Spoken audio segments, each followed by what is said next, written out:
Tessalonicenses, capítulo 1. E pregou a partir de 1 Tessalonicenses, capítulo 4. E pregou ali, eu falei,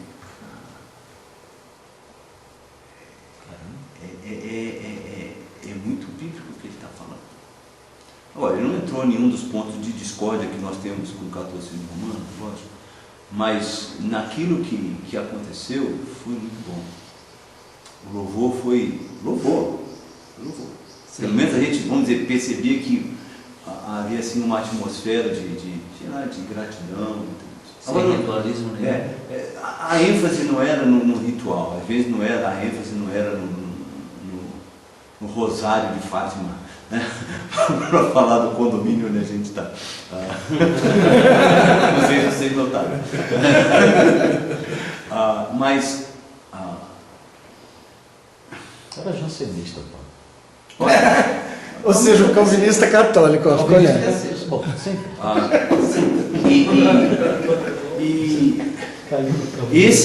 Essa percepção, essa disposição de aproveitar o que é bom e descartar o que é, né? Antes que chegasse na Eucaristia, Artemis e eu saímos, né, com nossas sacolinhas de compra, comprar umas frutas. Né? Não, nós tínhamos ido no mercadinho lá comprar fruta, né? Vocês vão andar por aí, vão estar em igrejas assim, e nós vamos encontrar gente com cuja doutrina nós discordamos. E às vezes parece difícil dizer, esse camarada foi salvo pelo sangue de Jesus como eu fui. Agostinho diria, a água suja reflete os raios do sol. Pois é, né? Você tomaria cera na Igreja Batista da Água Branca? Nossa, eu até olhei para a câmera.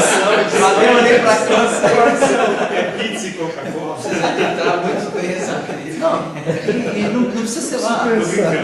Nós temos as nossas diferenças. É difícil, né? É complicado, gente. Até onde essas diferenças são realmente determinantes nesse nível aqui. Nesse nível. Eu lembro do Dr. Shed falando, quando você tiver realmente com problemas em relação a uma pessoa, sempre pergunte, será que eu tomaria a ceia do Senhor com esse indivíduo? Essa é uma pergunta incrivelmente poderosa, né? Porque vai nos perguntar qual é o nosso nível mais íntimo de comunhão. E a gente descobre que tem gente que não daria ceia para uma pessoa usando calça jeans. Esse é o outro extremo, né? Ou para uma mulher usando calça comprida. Eu me lembro uma vez que eu preguei no domingo à noite numa igreja, mas era ceia restrita, e eu não pude tomar ceia na época, eu não era batista. Sim. Agora eu poderia. Mas eu preguei no domingo à noite e não pude tomar ceia. Eu fiz a picada. Você que me iniciou a ceia? Não. Ia ser demais. Não, aquilo que vos ministro não sou digno de participar. Eu credibilidade total. Só mais uma. Sim. Vamos lá, essa vai ser uma das últimas aí que eu vou fechar às 4h30. No texto de Calvino aparece a afirmação de que o pão e o vinho contém a presença de Cristo, ou isso é só uma interpretação dada por alguns? Você está dizendo o texto de comentário? Eu tenho o texto de comentário dele aqui. As institutas falam isso. Aqui, mais na obra teológica, não na obra exegética que ele vai discutir isso. Os institutos são isso. Deixa eu ver aqui onde é que está o... Porque, pelo que parece, há uma divergência aí dos calvinistas, alguns dizendo que essa presença está nos elementos da ceia, enquanto outros dizendo que ela está na reunião. Eu acho que aí que tem aquela briga que eu mencionei para você, em que os discípulos de Calvino, particularmente de Torretão, foram mais longe do que o mestre. Né? É o escolasticismo protestante. É mais calvinista que o protestante. Então, deixa eu ver se eu acho que o... É por conta desse aí que nós apanhamos. O cara ali é calvinista, mas é aí que pega. Mas aí pega pra gente também. Tá falando do que lá do... Não, estou falando que a gente, ao se dizer calvinista, pega... a gente tem um conceito mais simples disso, né? Jogou a gente no século XVII. Olha aqui, exatamente. De novo aqui, ó. A dogmática reformada do século XVII propôs o axioma: o finito não pode conter o infinito. Finito non capax infiniti. Conforme aplicado à cristologia, este princípio levou a separação entre as naturezas humanas e divinas de Cristo. Não pode haver confusão de sua natureza, que ele não estava falando nada de novo, né? Calcedônio já dizia. Francis Turretin desenvolveu esse princípio mais claramente no seu Instituto Theologica Elliptica. O seminário de Princeton transplantou a tradição continental de Turretin quando adotou o seu Instituto como seu livro-texto teológico. Charles Hodge usou esse texto para instruir grande número de ministros presbiterianos nas décadas do meio do século XIX. Robert Louis Dabney também empregou o Instituto no Union Theological Seminary em Richmond, quando ainda era uma escola cristã. Em tempo, o racionalismo reformado e a teologia sacramental de Turretin permearam a massa de muito do presbiterianismo americano. Todavia, no Columbia Theological Seminary, na Carolina do Sul, o professor de teologia James Henry Thornwell e o professor de história e política da igreja John Edgeworth empregaram as institutas de Calvino como texto para a teologia e para a eclesiologia, com o resultado de que muitos ministros presbiterianos do Sul eram calvinistas na sua teologia sacramental. Esse é um nó que a gente não vai conseguir desatar, mas eu estou realmente convidando vocês a investigarem um pouquinho mais comigo essa ideia da presença não sacramental, mas mais do que uma simples memória. É quase que é celebrar a companhia de Cristo na ceia. Apesar de estar sempre conosco. Mas é um momento, como a gente usou a palavra, especial. Um momento aí, é um momento em que essa companhia se torna mais dramática, vamos dizer assim. Ela se torna mais intensa. E aí eu quase diria, ela deveria se tornar mais transformadora, que é a história lá do capítulo 11. Ela tem que provocar um autoexame que é crítico o suficiente para mudar a minha conduta. Ainda coloca isso como os efeitos também. Que deve ser. Os seus efeitos têm que ser mais do que simples relembrar. Cérebro. Ok, eu lembrei. Eles têm que ser mais do que emocionais. Ok, eu ouvi uma música que falou sobre Cristo na cruz. O que isso produziu no meu relacionamento? Assim como produziu em Isaías aquela visão. Como que eu cresci no meu compromisso com Cristo e o seu corpo?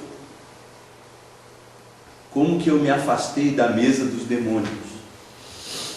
Como que eu reduzi a minha liberdade para experimentar mais profundamente a minha santidade? Porque no fundo é isso que Paulo está falando. Quando você estende demais a sua liberdade, você torna mais rasa a sua santidade. Você torna menos eficaz a sua fé. Você torna mais imaturo o seu relacionamento com Deus. Por isso que ele fala, vocês estão querendo viver na beira do abismo, provocando Deus ao zelo. Você, entende? Você pode vir de São Paulo a Atibaia ou a Bragança em 30 minutos. Tá? Então, como é que você vai negociar a força centrífuga ali naquelas curvas depois do túnel? Tá? Não tem jeito. Se você entrar a 120 naquela segunda curva, você vai passar por cima do muro. Faz igual não o ônibus. Tem jeito. Tem a certa velocidade que você começa a sentir a traseira saindo. Tá? Pode ser piloto, não adianta. Não tem jeito. A curva é construída de um jeito tal, você vai sair. E o que os coríntios estavam fazendo? Eles estavam fazendo a curva a 125. Né? Você pode estar num carro de Fórmula 1 ali, você vai virar. Por quê? Porque você está provocando a física ao zelo. E é impressionante o que Paulo diz aqui, vocês são mais fortes, nós somos mais fortes do que Deus. Quer dizer, se você quiser continuar provocando Deus a esse tipo de zelo, você tem que ser mais forte do que Ele, porque Ele vai entrar na jogada, vai mesmo, vai bater de frente. Aí você tem que perguntar, quem é que vai sofrer o prejuízo? A gente tem, por isso que é impressionante, essa passagem está prefaciada, né, por aquela história toda de Israel. Privilégios não garantem sucesso último. Né? Bons começos não garantem bons finais.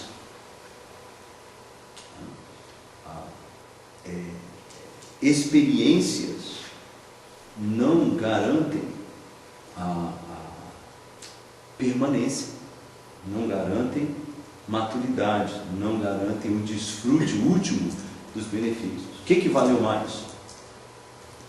Ver o Mar Vermelho abrir ou ver o Jordão abrir? Aquela geração que viu o Mar Vermelho abrir, toda do lado de cá. Morreu do outro lado do mar. Do lado de Caju. Viu ele abrir, viu a cova fechar. Cara, só tenho uma dúvida. Uma dúvida basicamente de terminologia. O meterrem aí, do versículo 21, ele é participar, certo? Existe alguma diferença significativa de significado com koinonia? Aqui, ou basicamente no texto um sinônimo e tudo bem? Eu creio que eles são sinônimos virtuais no texto hebraico, no texto grego. Simetecho, em relação a Cristo, eu não lembro quanto mais Paulo usa essa palavra aqui, mas é ter parte em compartilhar. Então é basicamente um sentido de ter em comum. O koinono é justamente isso. Koinonel é ter em comum alguma coisa, né? E de novo aí o meterro, a ênfase é no ter. Koinonel, comungar. Meterro, compossuir. Vai lá no 10, 21 e 9, 10. 1 Coríntios 9, 10. Então, ao chegarmos ao fim da nossa passagem aqui, no versículo 22, Paulo está alertando os coríntios a não continuarem brincando com fogo. E ele aponta